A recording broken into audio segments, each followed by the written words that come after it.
उम्मीद है आप सब बहुत अच्छे होंगे, बहुत बढ़िया होंगे और मैं भी ठीक हूँ। तो पिछली क्लास में हमने भूमि सुधार कंप्लीट कर लिया था, लैंड रिफॉर्म कंप्लीट कर लिया था। आज हमारा टॉपिक है कृषि विपणन, एग्रीकल्चर मार्केटिंग। ठीक है, तो ये जो टॉपिक अभी चल रहे हैं, जैसे लैंड रिफॉर्म हमने कंप्लीट किया, एग्रीकल्चर मार्केटिंग है, तो ये बहुत ज्यादा हो सकता है आपको इंटरेस्टिंग भी ना लगे, क्योंकि इसमें कोई ऐसा कैलकुलेशन, ऐसा कोई मैथमेटिकली लॉजिक नहीं है या फिर कैलकुलेशन ऐसा कुछ नहीं है। इन्फॉर्मेशन बेस्ड होता है, डाटा बेस्ड होता है, आपको चीजें समझनी है, याद करनी है। ठीक है, अगर आप गांव से या खेती किसानी से बिलोंग करते हैं तो चीजें आसान हो जाती है आपको, क्योंकि आप उससे रूबरू होते रहते हैं ना। तो जैसा कि हमने बताया, हमारा टॉपिक है कृषि विपणन और बहुत इंपॉर्टेंट टॉपिक है। इससे आईएएस मेंस 2016 में आया भी है, तो बस समझ लीजिए, थोड़ा सुनने वाला कंटेंट है, सुन लीजिए कृषि विपणन क्या है। तो चलिए शुरू करते हैं आज की क्लास।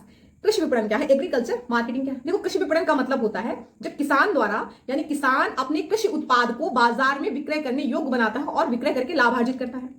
किसान अपने उत्पाद को, जो उत्पादित करता है खेत में, तो अपने उत्पाद को, प्रोडक्ट को क्या करता है, बाजार में विक्रय करने योग्य बनाता है और विक्रय करके लाभ कमाता है। विक्रय करने योग्य बनाने का मतलब, जैसे वो उसका परिवहन करता है, प्रसंस्करण करता है, पैकेजिंग करता है, ये सब क्या है, वो विक्रय करने योग्य बना रहा है। तो ये हमारा क्या है, कृषि विपणन। तो भारत में जो कृषि विपणन है, यानी कृषि विपणन जो प्रणाली है, एग्रीकल्चर मार्केटिंग जो सिस्टम है, वो बहुत दोषपूर्ण है, बहुत त्रुटिपूर्ण है, जिसके कारण खाद्य संकट उत्पन्न होने की संभावना होती है। और हम जानते हैं कि खाद्य संकट खाद्य मुद्रास्फीति को बढ़ा सकता है, फूड इन्फ्लेशन को बढ़ा सकता है। खाद्य मुद्रास्फीति को बढ़ाने का मतलब हम जानते हैं कि मुद्रास्फीति क्या होती है, वस्तुओं सेवाओं के सापेक्ष रुपया, मुद्रा का मूल्य क्या होना, गिरना। ठीक है, वैसे ही यहाँ पर खाद्य मुद्रास्फीति का मतलब होता है कि खाद्य वस्तुओं के सापेक्ष रुपए की कीमतों में क्या होना, गिरावट होना। ठीक है, यानी पहले समझ लीजिए 10 रुपए किलो टमाटर, 20 रुपए किलो टमाटर मिलता था, तो उस टमाटर को क्या हो जाना, 50 रुपए, 100 रुपए, 150 रुपए किलो हो जाना। ठीक है, तो क्या हो रहा है, रुपए वही है, लेकिन पहले हम जो 10 रुपए में, 20 रुपए में 1 किलो टमाटर खरीद लेते थे, अब क्या है, अब हम 20 रुपए में नहीं खरीद पा रहे, अब हमको 1 किलो टमाटर के लिए 80 रुपए देना पड़ा। तो क्या हो रहा है, खाद्य मुद्रास्फीति बढ़ रही है। ठीक है, तो क्यों बढ़ रही है, क्योंकि हम जानते हैं कि कृषि विपणन प्रणाली दोषपूर्ण है भारत में, जिससे खाद्य संकट उत्पन्न हो सकता है, और ये खाद्य संकट खाद्य मुद्रास्फीति को बढ़ा सकती है। अब ये होता क्यों है, इसका कारण क्या है, इसका अहम कारण है मध्यस्थों और बिचौलियों की भूमिका। भारत में किसानों और जो उपभोक्ता होते हैं उनके बीच मध्यस्थ होते हैं। जैसे एक किसान है और ये एक उपभोक्ता है। ठीक है, अब किसान ने उत्पादित किया अनाज और डायरेक्ट वो उपभोक्ता को नहीं बेच पाता, डायरेक्ट वो कंज्यूमर को नहीं बेच पाता। क्यों नहीं बेच पाता, क्योंकि बीच में मध्यस्थ होते हैं, और मध्यस्थ एक दो नहीं होते, वो कई सारे होते हैं, 2 4 5, बहुत सारे मध्यस्थ होते हैं, मतलब 4 5 तो होते ही मध्यस्थ। ठीक है, तो किसान ने सपोज टमाटर उगाया। ठीक है, ये एक अच्छा करंट मुद्दे रहता है टमाटर पे, इसलिए मैं इन्हीं का एग्जांपल ले लेती हूँ। तो सपोज किसान ने टमाटर उगाया। ठीक है, अब वो क्या किया, अब वो बाजार में बेचने के लिए निकला। अभी जो मध्यस्थ है वो क्या कर रहे हैं, उस टमाटर को खरीद रहे हैं, और वो क्या करें, किसान से कम कीमतों में खरीदते हैं, किसान से कम कीमतों में खरीदे और उपभोक्ता को अधिक कीमत में बेच रहे हैं। तो लाभ कौन कमा रहा है, मध्यस्थ कमा रहा है। उपभोक्ता को लग रहा है कि भाई किसान बहुत पैसा ले रहा है, ये किसान गरीब क्यों है, उसको तो लग रहा है यार मैं तो टमाटर 50 रुपए किलो खरीदता हूँ, 100 रुपए किलो खरीदता हूँ, ये सारा किसान को लाभ जाता है। नहीं, उस किसान से मध्यस्थ खरीदते हैं, हम मध्यस्थों के थ्रू फिर पाते हैं। तो हमने अगर 100 रुपए पे किया टमाटर का, 100 रुपए केजी, तो किसान को पता है कितना मिलता होगा, उसको मिलता है 10 रुपए, 15 रुपए, यही मिल रहा है उसको। बीच में जितना पैसा है वो मध्यस्थ खा जाते हैं, बिचौलिए खा जाते हैं। तो अब क्या हुआ, किसान का उत्पादन, अगर किसान को उसका जो उत्पादन है उसके उत्पादन का उचित मूल्य नहीं मिलेगा तो वो हतोत्साहित होगा। अगर वो हतोत्साहित होगा तो क्या करेगा, उत्पादन कम कर देगा। अगर उत्पादन कम करेगा तो क्या होगा, मांग बढ़ेगी। अब किसी चीज की टमाटर की मांग नहीं होगी, टमाटर की बाजार में सप्लाई नहीं होगी, तो मांग तेजी से तो बढ़ेगी ना, लोग खाना तो नहीं बंद कर देंगे, तो मांग बढ़ेगी। मांग बढ़ेगी तो इसका मतलब क्या है, खाद्य संकट उत्पन्न हो रहा है। और क्या हो रहा है, इससे खाद्य मुद्रास्फीति बढ़ रही है। अब टमाटर जो 20 रुपए किलो मिलते थे 100 रुपए किलो मिलने लगे, तो खाद्य मुद्रास्फीति बढ़ रही है। क्यों बढ़ रही है, क्योंकि किसान ने उत्पादन कम कर दिया। उत्पादन क्यों कम किया, क्योंकि वो हतोत्साहित हो रहा है, उसको उसके उत्पादन का उचित मूल्य नहीं मिल रहा है। कारण कौन है, मध्यस्थ है, बिचौलिए हैं। वही दूसरी ओर हम देखते हैं जो उपभोक्ता है, उपभोक्ता भी हतोत्साहित होता है, उसे जो कीमत है वो अधिक देनी पड़ती है किसी भी चीज के लिए, तो वो भी हतोत्साहित होता है। तो हमें जो हमारी जो कृषि विपणन प्रणाली है उसमें सुधार करना होगा, उसमें जो दोष है उनको दूर करना होगा।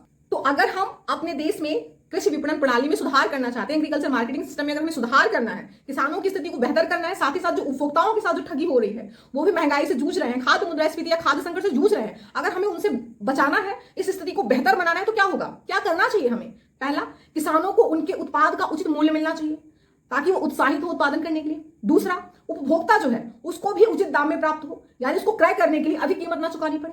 और ये कब संभव होगा, जब मध्यस्थों और बिचौलियों की जो स्थिति है वो न्यून हो, यानी मध्यस्थों और बिचौलियों की जो भूमिका है वो कम हो। तभी जो किसान है और जो उपभोक्ता है दोनों को उचित रेट प्राप्त होगा। उपभोक्ता उचित रेट में क्रय कर पाएगा और किसान उचित रेट में विक्रय कर पाएगा। ठीक है, यानी जो विक्रय कर रहा है, जो बीच में बिचौलिए कमा रहे हैं, उसका लाभ किसानों को प्राप्त होगा। ठीक है, तो ये है कुछ तरीके जिससे हम क्या कर सकते हैं, अपनी कृषि विपणन प्रणाली में सुधार कर सकते हैं। मुख्य 3 चीजें। ठीक है, अगर हम इन चीजों पर फोकस करते हैं तो हमारी कृषि विपणन प्रणाली में बहुत बेहतरीन सुधार आ सकता है। तो ये तो हमने देखा कि एक अगर कमजोर कोई कृषि विपणन प्रणाली है उसकी विशेषताएं देखी कि भाई कोई कृषि विपणन प्रणाली उसमें जो दोष है उसके क्या कारण है और उस कारण को दूर करने के क्या उपाय किए जा सकते हैं। ठीक है, तो अगर एक हम कुशल कृषि विपणन की बात करें, ठीक है, एक जो अच्छा हो, कुशल कृषि विपणन हो, उसकी क्या विशेषताएं होनी चाहिए? तो उसकी कुछ 5 विशेषताएं, प्रमुख 5 विशेषताएं जो है वो कुछ इस तरह, जैसे पहला, सस्ता और तीव्र परिवहन। अगर परिवहन सस्ता होगा और तीव्र हो तो इससे लाभ होता है। क्यों? हम देखते हैं कि अगर ग्रामीण क्षेत्र है, वहां सड़कें अच्छी हों, अच्छी आधारभूत संरचना, जो बेसिक इंफ्रास्ट्रक्चर है, अगर वो अच्छा होगा और बहुत तीव्र गति से, यानी बहुत आसानी से एक स्थान से दूसरे स्थान तक किसान आसानी से अपने सामान को पहुंचा सकते हैं, और सस्ते तरीके, अगर परिवहन लागत उनको ज्यादा नहीं पड़ेगा, तो अगर लागत कम पड़ रहा है तो उन्हीं को तो प्रॉफिट होगा, है ना। तो सस्ता और तीव्र परिवहन लागत होना चाहिए। और ये कब पड़ेगा? सस्ता कब पड़ेगा? सस्ता तब पड़ेगा जब वो कच्ची सड़कें पक्की सड़कों में हो, क्योंकि अगर कच्ची सड़कें होंगी, गाड़ी धीमे चलेगी, और गाड़ी धीमे चलेगी तो पेट्रोल ज्यादा लगेगा, है ना। तो एक एग्जाम्पल है कि सस्ता कैसे, उसको सस्ता कैसे किया जाए, तो पक्की सड़कों का निर्माण किया जाए और परिवहन तीव्र किया जाए, ठीक है। सस्ता और तीव्र परिवहन, ये पहला क्या है, कुशल कृषि विपणन की विशेषता है। दूसरा क्या है, भंडारण अत्यंत कुशल और आधुनिक होना चाहिए। स्टोरेज अच्छा होना चाहिए, कुशल होना चाहिए और अत्याधुनिक होना चाहिए। वो ये पुरानी तकनीकों का इस्तेमाल नहीं करना। हम जानते हैं कि भारत में अच्छे रखरखाव के अभाव के कारण भारत में 67 मिलीमीट्रिक टन अनाज जो है वो बर्बाद हो जाता है, जो ब्रिटेन का 1 साल का उत्पादित अनाज है। आप कल्पना कर सकते हो, 67 मिलीमीट्रिक टन अनाज बर्बाद हो जाता है भारत में। और वही दूसरी ओर हम आंकड़े देखते हैं कि भारत में भुखमरी, कुपोषण, इनकी संख्या तेजी से बढ़ रही है, इनकी स्थिति तेजी से बढ़ रही है। क्यों बढ़ रहा है? क्योंकि हमारे यहाँ अच्छे कुशल भंडारगृह नहीं है, अत्याधुनिक भंडारगृह नहीं है। जैसे कृषि क्षेत्र में अत्याधुनिक मशीनों का अभाव है, वैसे ही कुशल भंडारगृह और अत्याधुनिक भंडारगृहों का भी क्या है, यहाँ अभाव है। तो इनको क्या करना है, इनको अच्छा करना है, ठीक है। दूसरा, मध्यस्थों की भूमिका जो है वो न्यून करनी होगी। मध्यस्थों की जो भूमिका है, बिचौलियों की जो भूमिका है वो कम करना होगा, क्योंकि हम देखते हैं मेहनत किसान कर रहा है, दूसरा एक व्यक्ति खरीदने वाला मेहनत कर रहा है, बीच वाला जबरदस्ती का प्रॉफिट कमा के ले जा रहा है ना। तो इनकी जो भूमिका है उसको कम करनी होगी। ऐसा नहीं कि एक किसान के पीछे 4 मध्यस्थ लगे हुए हैं और चारों पांचों आपस में मिल गए और एकदम नोचे खाए पड़े हैं, उसको उससे कम कीमत पे खरीद रहे हैं और उपभोक्ता को अधिक कीमत पे बेच रहे हैं, उधर उपभोक्ता को भी ठग ले रहे हैं और किसान तो ठग ही रहा है बेचारा। तो मध्यस्थों की भूमिका या बिचौलियों की भूमिका को भी क्या करना, कम करना। ये भी एक कुशल कृषि विपणन प्रणाली की विशेषता है। चौथा, कृषकों में धारण करने की क्षमता को बढ़ाना। कृषकों में धारण करने की क्षमता को बढ़ाने का मतलब होता क्या है कि जो किसान होते हैं, जो साहूकार होते हैं, महाजन होते हैं इत्यादि से क्या लेते हैं, उधार ले लेते हैं। हम जानते हैं कि भारत में 86% से ज्यादा, लगभग 85 से 86% भारत में सीमांत और लघु किसान है। और ये कहां से उधार लेते हैं? ये साहूकार और महाजनों से उधार लेते हैं। फिर क्या होता है, इनसे अधिक से अधिक वो ब्याज लेते हैं। अगर वो नहीं ब्याज देते तो वसूलने का उनका तरीका अपना अलग होता है। तो ब्याज ना बढ़ जाए, एक दिन का ब्याज इतना महंगा होता है उनका, तो ब्याज बहुत तेजी से ना बढ़े, तो उनको ये रहता है कि भाई फसल जल्दी से काटो और बाजार में बेचो। वो अपने पास रख नहीं पाते उसको, कि थोड़ा वेट करें, पता करें कि कहाँ सस्ता मिल रहा है, कहाँ बेच सकते हैं, किस मंडी में जाए जहां हमें उचित दाम में, उचित कीमत में हम अपना बेच सके अनाज, ठीक है।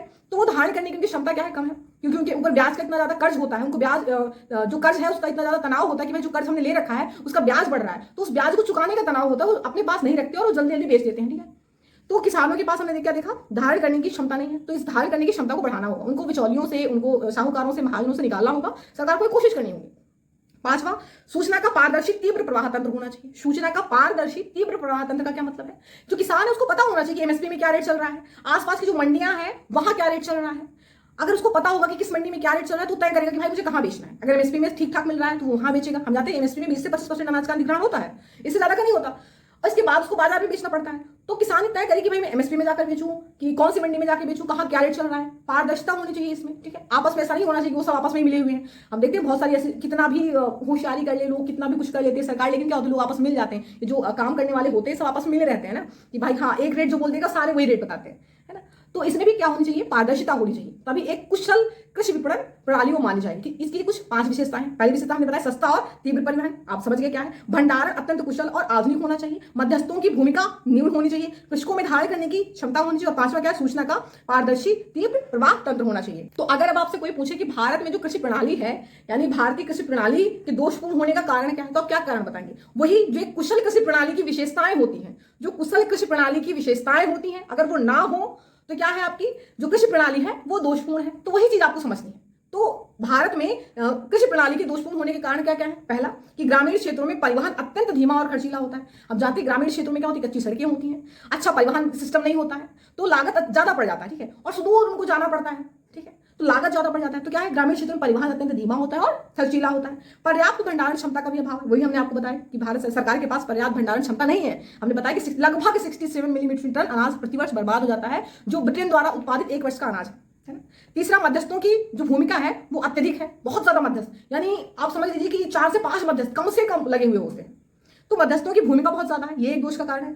चौथा, किसानों में धारण करने की क्षमता का अभाव है। वही हमने आपको बताया, किसान के ऊपर तनाव रहता है, उसके सिर में तनाव है कि भाई मेरे ऊपर कर्ज है और उस कर्ज का मुझे ब्याज चुकाना है।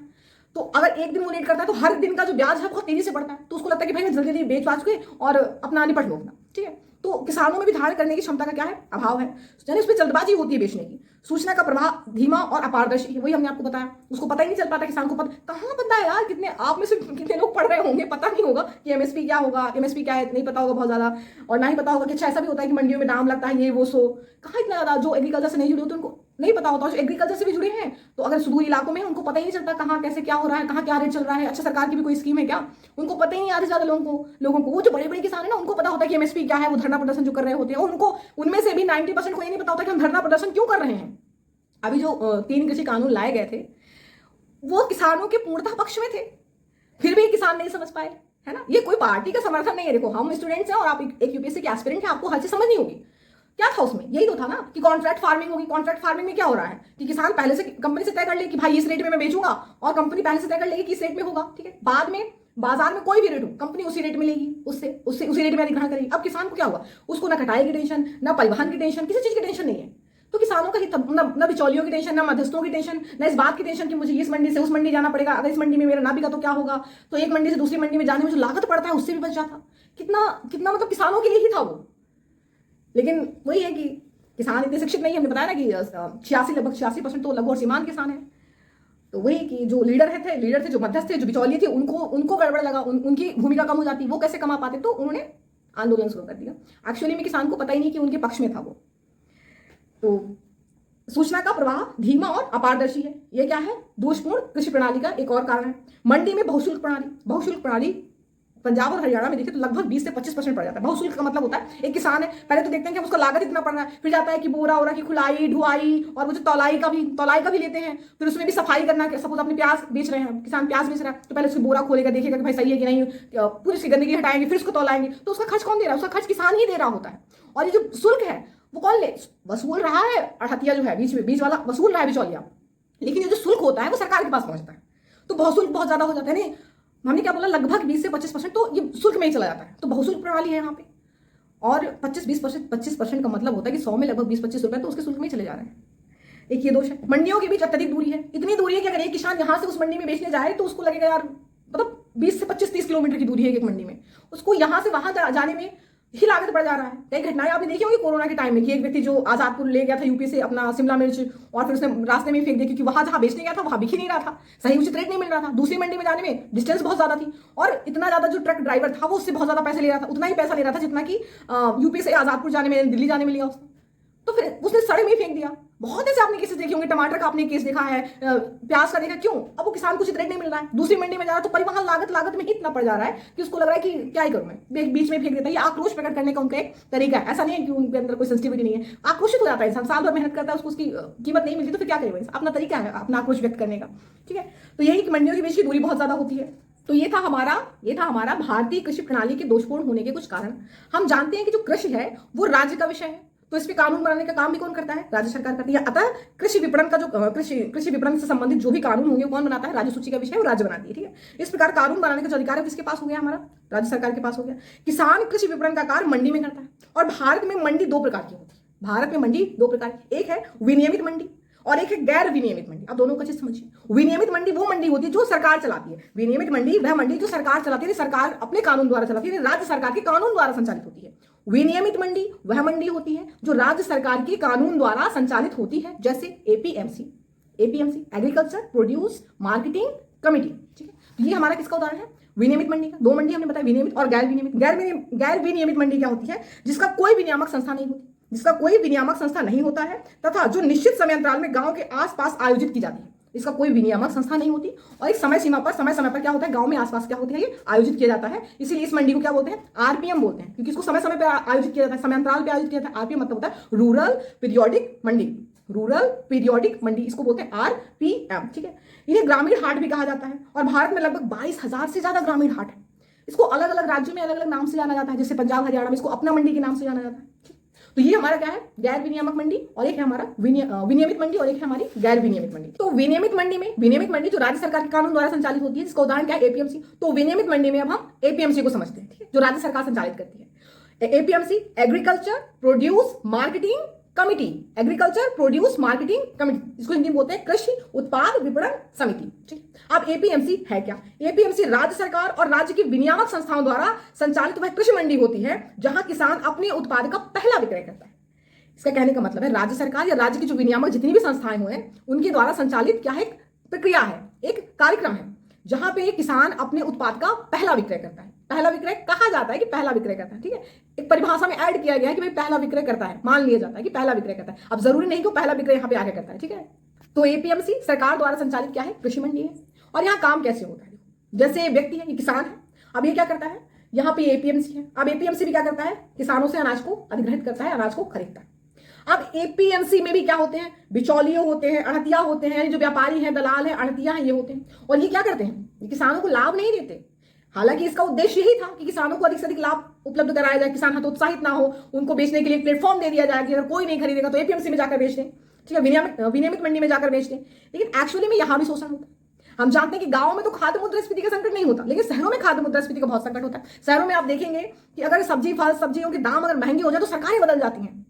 तो सरकार क्या करती है, शहरों में खाद्य मुद्रास्फीति को नियंत्रित करने के लिए एपीएमसी के माध्यम से कम कीमतों में अनाज को ग्रहण करने की कोशिश करती है।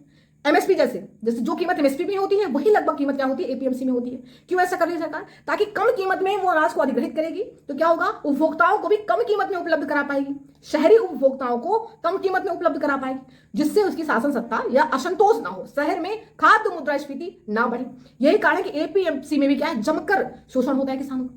जहां अड़तिया व्यापारी दलाल जमकर शोषण करते हैं, वो ज्यादा से ज्यादा किसानों से वसूलने, कम से कम दाम में किसानों से अधिग्रहित करने की कोशिश करते हैं। जो बिचौलिया है एपीएमसी में, जो बैठा व्यापारी है, अड़तिया है, वो एपीएमसी के माध्यम से किसानों से कम दाम में खरीदने की कोशिश करता है, ताकि सरकार अपनी जो अन्य स्कीम है जैसे पीडीएस प्रणाली इत्यादि के माध्यम से अनाज इत्यादि का क्या करे, आसानी से जनता तक पहुंचा दे, ताकि शहरों में खाद्य मुद्रास्फीति ना बढ़े। तो हम देख रहे हैं कि एपीएमसी में भी क्या हो रहा है, किसानों का शोषण ही हो रहा है। यहाँ भी जहां किसान क्या है, जहां किसान की भूमिका बहुत कम होती है, अत्यधिक भूमिका जो होती है किनकी होती है, जो बिचौलिए होते हैं, जो बीच वाले होते हैं, इसी को बोलते हैं ऑलिगोपॉली। क्या बोलते हैं इसको, ऑलिगोपॉली, यानी जहां बिचौलिए, मध्यस्थ इत्यादि की भूमिका बहुत ज्यादा हो जाती है, उसको बोलते हैं ऑलिगोपॉली। तो इसमें भी यही हो रहा है, किसानों का शोषण ही हो रहा है। तो एपीएमसी में जो कमियां हैं जिनके कारण किसानों का शोषण होता है, वो कमियां कौन कौन सी, पहला कि लाइसेंस प्रणाली जटिल और अपारदर्शी है। लाइसेंस प्रणाली जटिल और अपारदर्शी का मतलब है जो व्यापारी है, जो अड़तिया है, जो दलाल है, जो एपीएमसी के माध्यम से किसानों का अनाज अधिग्रहित करता है, उसके लिए लाइसेंस की जरूरत होती है। हर कोई नहीं खरीद सकता अनाज, तो एपीएमसी का जो सदस्य है उसको बनने के लिए एक लाइसेंस लेना पड़ता है सरकार से। ठीक है, और लाइसेंस ही उनका इतना महंगा पड़ता है। अब जो व्यक्ति है, जो एपीएमसी में जो बैठा व्यक्ति है, उसका लाइसेंस महंगा पड़ेगा, उसको लाइसेंस बनाने की प्रक्रिया बहुत महंगी पड़ेगी, तो फिर वो क्या करेगा, वो उसका वसूली कहां से करेगा, किसानों से करेगा। तो लाइसेंस की जो प्रक्रिया बहुत जटिल और अपारदर्शी, बहुत घुसगपट्टा होता है। दूसरा लाइसेंस प्रणाली, बहुलाइसेंस प्रणाली। बहुलाइसेंस प्रणाली का मतलब है कि एक उत्पाद के लिए अलग लाइसेंस चाहिए और राज्य के लिए, यानी एक स्थान आधारित लाइसेंस अलग होता है, उत्पाद आधारित लाइसेंस अलग होगा और स्थान आधारित लाइसेंस अलग होगा। इसको बोलते हैं बहु लाइसेंस प्रणाली। यानी ऐसे समझिए कि अगर एक राज्य से दूसरे राज्य में आपको एपीएमसी को, जो एपीएमसी धारक है, अगर उनको एक राज्य से दूसरे राज्य में जाकर अधिग्रहित करना है ना, एक राज्य से आए दूसरे राज्य के व्यक्ति का अधिग्रहित करना है, तो उसको लाइसेंस उसका भी चाहिए अलग से। अगर उसके पास अनाज अधिग्रहित करने का लाइसेंस है तो फल सब्जी नहीं अधिग्रहित कर सकता, फल सब्जी का है तो अनाज नहीं अधिग्रहित कर सकता, जिस चीज का है वो उसी को अधिग्रहित करेगा। तो बहुत सारे लाइसेंस को बनवाना पड़ता है कि भाई अनाज के लिए लाइसेंस है मेरे पास, ये फल सब्जियों का लाइसेंस है, ये दूसरे स्थान के लिए लाइसेंस है, ठीक है, दूसरे राज्य के लिए, दूसरे राज्य का भी मैं अधिग्रहित कर सकता हूँ। तो अलग अलग लाइसेंस बनाना पड़ रहा है उसको। बहु लाइसेंस प्रणाली है। पहली बात तो लाइसेंस की प्रक्रिया जटिल है, अपारदर्शी है, ऊपर से बहु लाइसेंस प्रणाली, तो कितना उनको खर्चा पड़ रहा है। जो दलाल है उनकी भी क्या गलती है, सरकार ने प्रक्रिया ऐसी कर रखी है। तीसरा मंडी में बहुसूली प्रणाली, वही हमने आपको बताया कि ये तलाई, ये ढुलाई, ये मतलब इतना खर्च होता है ना। एक शॉर्ट मूवी है, मराठी मूवी, हम लोगों को दिखाई गई हमारी क्लास में, बहुत अच्छी मूवी है एंड यशोवर्धन मिश्रा द्वारा रचित है। आप उसको देखिएगा कैसे वो प्रोसेस है। मतलब वो किसान अनाज बेचने जा रहा है और जब वापस आता है तो उसके पॉकेट में जो उसका खुद का जो पॉकेट मनी वो भी चला जा रहा है, खा भी नहीं पा रहा बेचारा। ये स्थिति है। तो मंडी में बहुसूली प्रणाली बहुत ज्यादा है। नेक्स्ट जो एपीएमसी की हम कमियां बता रहे हैं, नेक्स्ट क्या है, एपीएमसी प्रत्यक्ष विपणन की अनुमति नहीं देता, यानी किसान डायरेक्ट उपभोक्ता को नहीं बेच सकता। एपीएमसी की हिदायत, अगर आपने बेचा तो फिर कोई एपीएमसी नहीं खरीदेगा, भाई तुमने नियम का उल्लंघन किया। तो एपीएमसी डायरेक्ट क्या करे, डायरेक्ट विपणन की अनुमति नहीं देता, डायरेक्ट मार्केटिंग की अनुमति नहीं देता, यानी किसान और उपभोक्ता डायरेक्ट एक दूसरे से लेन देन नहीं कर सकते। और जो कृषि कानून लाया गया था, ये इसीलिए लाया गया था कि जो किसान है, जो 3 कृषि कानून थे, जिसमें एक क्या था, कॉन्ट्रैक्ट फार्मिंग था, दूसरा क्या था, पहला क्या था उसमें कि जो किसान और जो कस्टमर है वो डायरेक्ट लेन देन कर सके, यानी डायरेक्ट विपणन की अनुमति थी, प्रत्यक्ष विपणन की अनुमति थी। यानी किसान बाजार, जरूरी नहीं कि एपीएमसी में जाकर बेचे, एमएसपी में जाकर बेचे, वो बाजार में डायरेक्ट जाकर बेच सकता है ग्राहकों को। रूप में, तो इसकी अनुमति देता था वो कृषि कानून। इससे बिचौलिए कम होते, जो मध्यस्थ है इनकी भूमिका कम हो जाती, लाइसेंस धारकों की भूमिका कम हो जाती। इसीलिए इन्होंने ही आंदोलन शुरू करवाया था। ठीक है, अगर आप किसी किसानी से जुड़े हुए तो आप समझेंगे। तो वही कि जो एपीएमसी वो प्रत्यक्ष विपणन की अनुमति नहीं देता। नेक्स्ट है कि एपीएमसी संविदा कानून की अनुमति नहीं देता। वही कॉन्ट्रैक्ट फार्मिंग, उसकी भी अनुमति नहीं देता। नहीं भाई, किसान किसी से कॉन्ट्रैक्ट कर लेगा अगर तो फिर हम नहीं खरीदेंगे, तो इसकी भी अनुमति नहीं देता। नेक्स्ट है कि राज्य सुधार के लिए उत्सुक नहीं रहते, सरकारें भी उत्सुक नहीं है। उनको लगता है हाँ ठीक है, हम देखते छोटा मोटा कोई ऐसी चीजें हो जाती है तो बहुत ज्यादा रैली कैंडल निकलता है। किसानों का मरना, गरीबों का मरना एक आम बात हो जाती है। एक बड़े पद पर ओहदे पे बैठा व्यक्ति अगर उसको कुछ हो जाता है तो एक सनसनीखेज खबर बन जाती है। ठीक है, लोगों को ऐसा लगता है जैसे कि जो गरीब है, जो निर्धन है, जो हाशिए पे है, उसकी मौत ही नहीं है। ऐसा लगता है उसके अंदर जीव ही नहीं है, जीवन को एकदम तिरस्कृत कर दिया गया। तो सरकार भी इसमें उत्सुक नहीं रहती। अगर सरकार किसी चीज के लिए उत्सुक है, जागरूक है, अगर उसके अंदर दृढ़ इच्छा है तो वो कर ले जाती। ठीक है, तो ये हमारा एपीएमसी की कुछ कमियां थी। नेक्स्ट हम एपीएमसी में अगली क्लास में सुधार पढ़ेंगे। ठीक है, आई होप आपको समझ में आया होगा, अच्छा लगा होगा, क्योंकि कोई लॉजिकली मैंने बोला ना, कोई मैथमेटिकली कैलकुलेशन नहीं है, सिर्फ सुनना है, समझना है। ठीक है, तो चलिए मिलते हैं अगली क्लास में। हंसते रहिए, मुस्कुराते रहिए, अपना ख्याल रखिए। जय हिंद, जय भारत।